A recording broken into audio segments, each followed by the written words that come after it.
Personas revelan sus encuentros reales y espeluznantes con personas desconocidas. Esto sucedió hace años, cuando apenas tenía 14 años. Mi escuela primaria y la escuela de mi mejor amiga en ese momento organizaron un viaje al extranjero a Gran Bretaña, específicamente a Londres. Se suponía que serían unos días visitando las atracciones, museos y tiendas de allí. Fue divertido, hasta que dejó de serlo.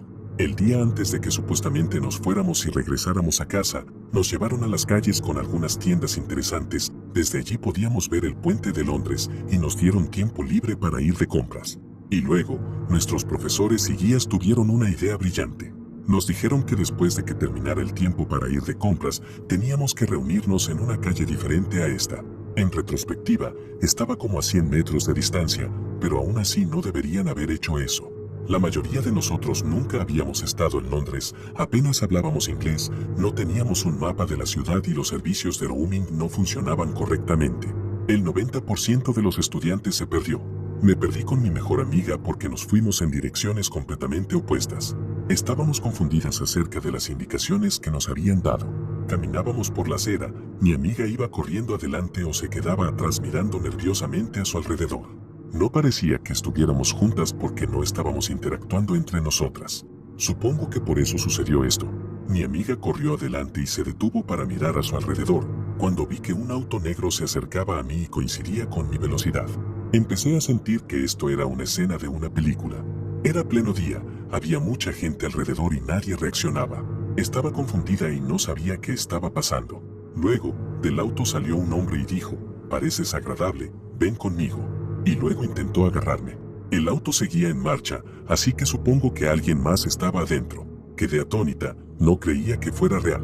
En ese momento, mi amiga corrió hacia mí desde atrás, me agarró y me arrastró lejos. Corrimos y tratamos de perder al hombre o al auto que nos seguía. Después de un tiempo, nos detuvimos y mi amiga, nerviosa, lloró mientras me sacudía y gritaba porque no me moví cuando el hombre intentó atraparme. Le expliqué mi momento de estar petrificada. Nos calmamos y logramos pedir ayuda a algunas personas y nuestros profesores nos encontraron. No le contamos a nadie lo que había sucedido allí, estábamos seguras de que nadie nos creería. Después de eso, cuando regresamos, se lo conté a mis padres y nunca más fui en un viaje organizado por mi escuela. Mi mamá consideró que todo eso fue realmente poco profesional e irresponsable. Esto ocurrió hace unos años y todavía me perturba cuando pienso en ello. Para contextualizar, soy una mujer y en ese momento tenía alrededor de 25 años. Trabajaba en una oficina con alrededor de 150 personas. Un día recibí un correo electrónico de un compañero de trabajo, pero no reconocí su nombre. El correo electrónico decía algo así: «Lo siento si hice algo que te ofendió. Dada la situación, si prefieres no volver a verme, lo entiendo y te evitaré en la cocina». Estaba extremadamente desconcertada porque no tenía ni idea de quién era este tipo, pero debo haber hecho algo para ofenderlo, ¿verdad? Respondí algo así como: «Lo siento mucho si te ofendí. A veces me desconecto y puede parecer que soy grosera, así que me disculpo». Después de esta respuesta, él comenzó a irritarse, básicamente negando mi disculpa y actuando de manera pasivo-agresiva al respecto. Ojalá hubiera guardado una captura de pantalla de estos correos electrónicos, pero básicamente me estaba confundiendo mucho con este malentendido, así que le envié un mensaje sugiriendo que resolviéramos esto en persona. Gran error. Él acepta encontrarse en la cocina de la oficina. Voy allí y veo inmediatamente a un chico alto de unos 30 años que había visto antes pero nunca había conocido. Le explico que me disculpo, pero sinceramente no tengo ni idea de quién es, nunca lo he conocido antes y no quiero tener problemas. Lo que sucede después me preocupó mucho. Su rostro se puso rojo brillante y parecía visiblemente enojado. Tartamudeaba y negaba que yo no supiera quién era él, y luego dice: «Me has estado mirando durante meses. Cuando hiciste contacto visual conmigo, te sobresaltaste y saliste corriendo». Ok, ¿qué demonios? Negué firmemente esto y le dije que era un error, pero él seguía insistiendo en que lo había estado mirando durante meses y que siempre me veía haciéndolo. Eventualmente me di cuenta de que no podía razonar con él y decidí terminar la conversación. Tras reflexionar, me di cuenta de que era posible que él pensara que lo miraba porque cuando caminas por el pasillo junto a la cocina, hay una sala al final con vidrio donde hay varios escritorios. Su escritorio estaría justo en la línea de visión si yo caminara por el pasillo, y a veces me fijaba en una pegatina divertida que tenía en su escritorio. Pero esto parece una gran exageración. Después de este incidente, un compañero de trabajo me llama y me pregunta por qué estaba hablando con él. Le expliqué la situación. Ella parecía asustada y me contó que el año pasado él apareció en la oficina con una bata de baño, hablando como un esquizofrénico con la gente. Y no fue despedido. ¿Estaba lidiando con alguien en medio de una psicosis? ¿Era peligroso? No tengo ni idea, pero informé de esto de inmediato a mi jefe, quien lo tomó lo suficientemente en serio como para informar a su jefe. No creo que él siga trabajando allí. Afortunadamente, dejé esta empresa 2 semanas después, pero fui extremadamente cautelosa de no acercarme a ese tipo. Cuando tenía alrededor de 21 años, trabajaba como mesera en una cadena de pizzerías en un nuevo centro comercial cerca de donde vivía, los fines de semana y por las noches. Era un trabajo a tiempo parcial para mí. Fui parte del personal de apertura en este nuevo lugar y en ese momento era muy popular.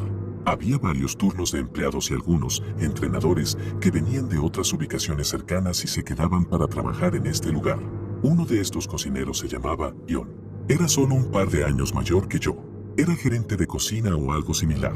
Cuando yo olvidaba registrar algo en el sistema o cometía un error, y él estaba trabajando, iba a la cocina y se lo decía y a menudo me ayudaba. Generalmente estaba ocupado con el inventario o tareas administrativas como verificar la temperatura de los alimentos, etc. Era muy amable conmigo, nunca levantaba la voz ni se enfadaba. Era una persona tranquila y de pocas palabras. En ese momento estaba comprometida y no había coqueteo ni nada por el estilo. Él era reservado, no parecía interesado en mí de esa manera, solo hacía su trabajo y charlábamos brevemente cuando coincidíamos en el horario. Renuncié aproximadamente 4 o 5 meses después de la apertura del restaurante y perdí contacto con la mayoría del personal, incluyéndolo a él. Bueno, avancemos rápidamente unos meses después de que dejé el trabajo. Estaba leyendo un artículo de noticias y el nombre en el artículo era el mismo que el del hombre con el que había trabajado. Resultó que él había dejado morir de hambre a su hijastro y lo mantenía encerrado en un armario cerrado con llave. Busqué más información y encontré su foto, y era el mismo hombre. Me quedé atónita. Él había obtenido la custodia del hijo de su exnovia, sin relación de sangre con él, aunque había otro niño más joven en el hogar que era hijo biológico de John, creo que medio hermano. También tenía una novia que vivía con ellos y ella no tenía relación de sangre con ninguno de los niños. Este pobre niño fue mantenido en un pequeño armario de ropa durante sus últimas semanas de vida. ¿Y sabes qué? Su padrastro era cocinero, así que si había problemas de dinero, podría haber tomado comida del restaurante.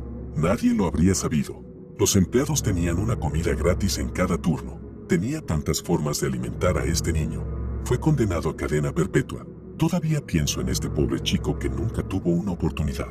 Y en el hombre que le hizo daño, que parecía amigable pero tranquilo o tímido, capaz de hacer su trabajo y entrenar a otros para hacerlo. Todavía me perturba hasta el día de hoy cómo pudo sucederle esto a alguien, o por algo que hizo que un adulto realmente llegara a despreciar tanto a un chico como para hacer esto. ¿Y convencer a una mujer adulta de lo mismo? De no buscar ayuda para él. La moraleja para mí es que nunca se puede juzgar a alguien por su apariencia externa. Mi sexto sentido entró en acción con un cliente. Cuando estaba en mis 20 años, conseguí un trabajo como recepcionista en una oficina de ventas en una comunidad de viviendas prefabricadas. Era mi primer trabajo de oficina después de trabajar en guarderías y la industria de alimentos y bebidas. Estaba tan emocionada. Saludé a los posibles compradores, hice citas y preparé las casas especiales con nuestro stock de muebles y decoraciones. Trabajé con otra persona en la oficina, que era el vendedor. Cuando él no estaba allí, llevaba a los posibles compradores a través de nuestras casas especiales y recopilaba su información para el seguimiento. Estaba trabajando sola un día cuando un cliente entró en la oficina buscando comprar su primera casa. Reuní información del joven y le pregunté si le gustaría ver algunas casas especiales. Mientras caminábamos por la acera hacia la fila de estas casas, charlamos sobre los diversos planos de planta y acabados disponibles. Conocía la información del producto y no tuve problemas para responder con confianza a sus preguntas. Decidí mostrarle los 2 modelos de casa que mejor se adaptaban a su rango de precio y plan de planta deseado. Como compartí la mayor parte de la información técnica durante la primera visita a la casa, le di un poco de espacio para mirar libremente la segunda. Recorrió el área principal de la sala y se detuvo en la entrada a una de las habitaciones traseras. Llamó, «Oye, ¿qué hay aquí atrás?», y señaló la esquina de la habitación que no podía ver desde donde estaba parada. Conocía estos planos de planta de memoria, así que respondí cortésmente que era un armario. En mi mente estaba pensando sarcásticamente, «¿De verdad no sabes lo que es un armario?». Se rió y preguntó de nuevo, «No, en serio. Ven aquí, ¿qué hay aquí atrás?». Podía decir por su tono que me estaba presionando para que viniera a ver por mí misma. Hizo un gesto para que me acercara y mirara. Su tono era amistoso, pero su solicitud no tenía sentido, así que me detuve. Y en ese instante, algo cambió. Tal vez fue la energía en el aire, los pelos de mi cuello que se erizaron o la forma en que sus ojos cambiaron ante mí. De repente, sentí que la dinámica de poder había cambiado. No me sentía segura. Con todo el buen humor que pude reunir, repetí: «Oh, es un armario, discúlpame, necesito verificar algo afuera». Salí rápidamente de la casa de regreso a la acera afuera. No tenía ninguna razón concreta para sentir la necesidad abrumadora de salir de ese lugar de inmediato. No entendía por qué mi cuerpo sentía peligro. Solo sabía que necesitaba actuar rápidamente. Durante los próximos días, el joven regresó a la oficina para reunirse con los vendedores. Llenó toda la documentación necesaria para comprar una casa y vivir dentro de la comunidad. También pasó varias veces sin previo aviso para verificar el estado de su solicitud. Si no estaba allí, le preguntaba a los vendedores cuándo trabajaría yo la próxima vez. Mi compañero de trabajo pensaba que tenía un admirador no tan secreto. No podía sacudir la abrumadora sensación de que algo no estaba bien, así que en las noches en las que trabajaba sola, cerraba con llave la puerta de la oficina. Unos días después, la empresa envió de vuelta su análisis de la solicitud del joven y la verificación de antecedentes completada. Había sido denegado. La verificación de antecedentes reveló múltiples condenas por agresión sexual. Y ahí estaba, cristalino, innegable, una retrospectiva perfecta. El vendedor llamó de inmediato al cliente para informarle que su solicitud había sido denegada y que no podíamos hacer nada más por él. Unos días después, el joven decidió volver a la oficina una vez más. Cuando mi compañero de trabajo vio que el vehículo del joven entraba en nuestro estacionamiento, me dijo que fuera a la sala trasera de la oficina donde no estaría a la vista.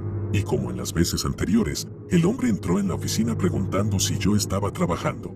Esta vez fue recibido por un vendedor muy enojado de casi 2 metros de altura que no tenía nada que perder. Nunca había oído a mi compañero de trabajo levantar la voz antes. No hace falta decir que el joven nunca volvió a aparecer y yo no trabajé sola con tanta frecuencia. Fui a la universidad en una ciudad histórica en Florida y en ese momento vivía en un dúplex en el centro, tal vez a unas 3 cuadras del campus. La ciudad se considera bastante segura y vivía en una zona bastante decente con grandes casas históricas cerca de mí. Esta historia tuvo lugar hace unos 3 años. El dúplex en el que vivía tenía una puerta principal con cerradura, y luego tanto la unidad de arriba como la de abajo también tenían su propia puerta con las mismas características. Yo vivía en la planta baja y tenía 2 compañeras de cuarto, pero esa noche en particular solo una de mis compañeras estaba en casa. Conocíamos a las chicas que vivían arriba, pero solo hablábamos con ellas de pasada. Cuando se mudaron, enfatizamos lo importante que era para nosotras que mantuvieran la puerta principal cerrada, e hicieron un buen trabajo al hacerlo. Así que mi compañera de cuarto y yo nos quedamos en casa esa noche, sabiendo que la puerta principal estaba cerrada, y empezamos a fumar. En algún momento, escuchamos un golpe en la puerta principal y nos dimos cuenta rápidamente de que las chicas de arriba habían pedido una pizza. Más tarde, se hizo evidente que nunca habían vuelto a cerrar la puerta principal después de recibir su comida. Finalmente nos fuimos a dormir en nuestras habitaciones, y como tenía una cama queen, a menudo dormía con mi teléfono y mi computadora portátil junto a mí en la cama. Un par de horas después de quedarme dormida, me desperté con un hombre parado junto a mi cama. Tan pronto como me di cuenta de que no estaba soñando, noté que estaba apartando rápidamente mi teléfono y mi computadora de mi cama y moviendo mi colcha, tratando de meterse en mi cama. Comencé a preguntarle quién era, qué hacía aquí y simplemente estaba confundida, ya que todavía estaba bajo los efectos de lo que fumé. Lo único que me decía, varias veces, era que solo intentaba meterse en la cama. En este punto, comencé a entrar en pánico, ya que mi mente obviamente pensaba en lo peor. Esperaba que tal vez mi compañera de cuarto hubiera invitado a algún chico random y que se hubiera equivocado de habitación, pero cuanto más lo cuestionaba, todo lo que tenía que decir era, solo intento meterme en la cama. Tengo un spray de pimienta y una pistola eléctrica, pero los había dejado accidentalmente en un estante frente al que estaba el hombre, por lo que no había forma de que pudiera agarrarlo sin empeorar la situación. Al darme cuenta de que necesitaba hacer algo rápidamente, solté: «Hay 5 personas que viven en esta casa, y si no te largas ahora mismo, gritaré y todos estarán aquí en cuestión de segundos». Afortunadamente, eso fue todo lo que necesitó para asustarlo y hacer que se fuera. No sé si había traído algo consigo o si me robó algo, pero lo vi agarrar algo en la oscuridad y correr fuera de mi habitación. Tan pronto como salió de mi habitación, cerré la puerta con llave e intenté encontrar mi teléfono. No podía encontrarlo en ninguna parte, pero luego me di cuenta rápidamente de que entre mi habitación y la puerta principal está la habitación de mi amiga que estaba en casa. Por mucho miedo que tuviera, estaba aterrorizada de que el chico tal vez hubiera entrado en su habitación. Así que agarré mi pistola eléctrica, conté hasta 3 y abrí de un tirón mi puerta. Corrí hacia la habitación de mi compañera de cuarto y ella estaba profundamente dormida y no había evidencia del chico. Le conté lo que había sucedido y me preguntó si estaba segura de que no había estado soñando. Empecé a cuestionarme a mí misma hasta que salí de su habitación y vi que nuestra puerta principal estaba abierta de par en par. Fui a mi habitación a buscar mi teléfono y finalmente lo encontré escondido debajo de un montón de ropa al otro lado de la habitación desde donde lo había dejado. Eso me estremeció, ya que supe de inmediato que alguien había estado en mi casa y en mi habitación mientras yo dormía, y estuvo el tiempo suficiente para esconder mi teléfono, lo que solo empeoró mis sospechas sobre sus intenciones. Corrí de regreso a la habitación de mi compañera de cuarto, quien en ese momento me creía. Nos atrincheramos en la habitación y llamamos al 911. Me siento increíblemente afortunada con el resultado de la situación, pero el pensamiento de sus intenciones me aterroriza, y además el hecho de que nunca lo hayan atrapado me asusta, ya que desearía que nadie tuviera que pasar por el miedo puro que yo experimenté. Al hombre que ahora me mantiene despierta por las noches, espero no volver a encontrarnos. He contemplado publicar esto durante años, pero el peso emocional de plasmarlo siempre fue demasiado fuerte. Hasta el día de hoy, me estremezco al pensar en lo que ocurrió, o mejor dicho, en lo que pudo haber ocurrido a mi hermana y a mí en 2007. Yo tenía 25 años, ella 23. Vivíamos en Phoenix y llevábamos una vida bastante desenfrenada de muchas fiestas. Sin embargo, ella podía controlarse mejor. Yo era una persona que tomaba hasta perder el conocimiento. Estábamos con unos amigos en una fiesta. Esa noche estaba particularmente tonta y tomé las llaves del auto de mi amiga para ir a buscar a una pareja que había conocido más temprano en la noche. Eran de Europa del Este, no recuerdo exactamente de qué país. No hace falta decir que había tomado mucho. Mi hermana me llamó mientras estaba fuera, muy angustiada porque nuestra amiga descubrió que me llevé su auto. Volví a la fiesta y me echaron a gritos y con toda razón. Mi hermana estaba muy avergonzada y llorando, también estaba bastante intoxicada, lo cual no era normal en ella. Recuerdo que estábamos caminando para encontrar un taxi. Todo me resulta bastante confuso en mi memoria. Lo siguiente que recuerdo es que estamos en la parte trasera de un auto en una gasolinera en Grand Avenue. Esta calle se conecta con una antigua autopista de Arizona. La pareja europea que había conocido antes y que finalmente no fui a buscar, intentaba abrir la puerta y sacarnos de este auto. Casualmente, estaban en esa gasolinera probablemente a la 1 de la madrugada. Ni siquiera sé cómo me encontraron. Debieron haber sentido que estábamos en problemas. Tengo detalles confusos, pero sé que estaban frenéticos e insistentes en sacarnos del auto. Según nos contaron, el hombre que conducía el coche parecía ser un completo depravado y no era alguien con quien aparentemente me relacionaría. No tengo ningún recuerdo de cómo terminamos en su vehículo, quién era él, a dónde nos llevaba y por qué necesitaba llenar su tanque.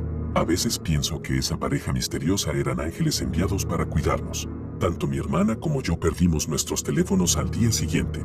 Estoy segura de que el hombre los había tomado. Podrían haber ocurrido muchas cosas esa noche y me siento afortunada de que todavía estemos vivas.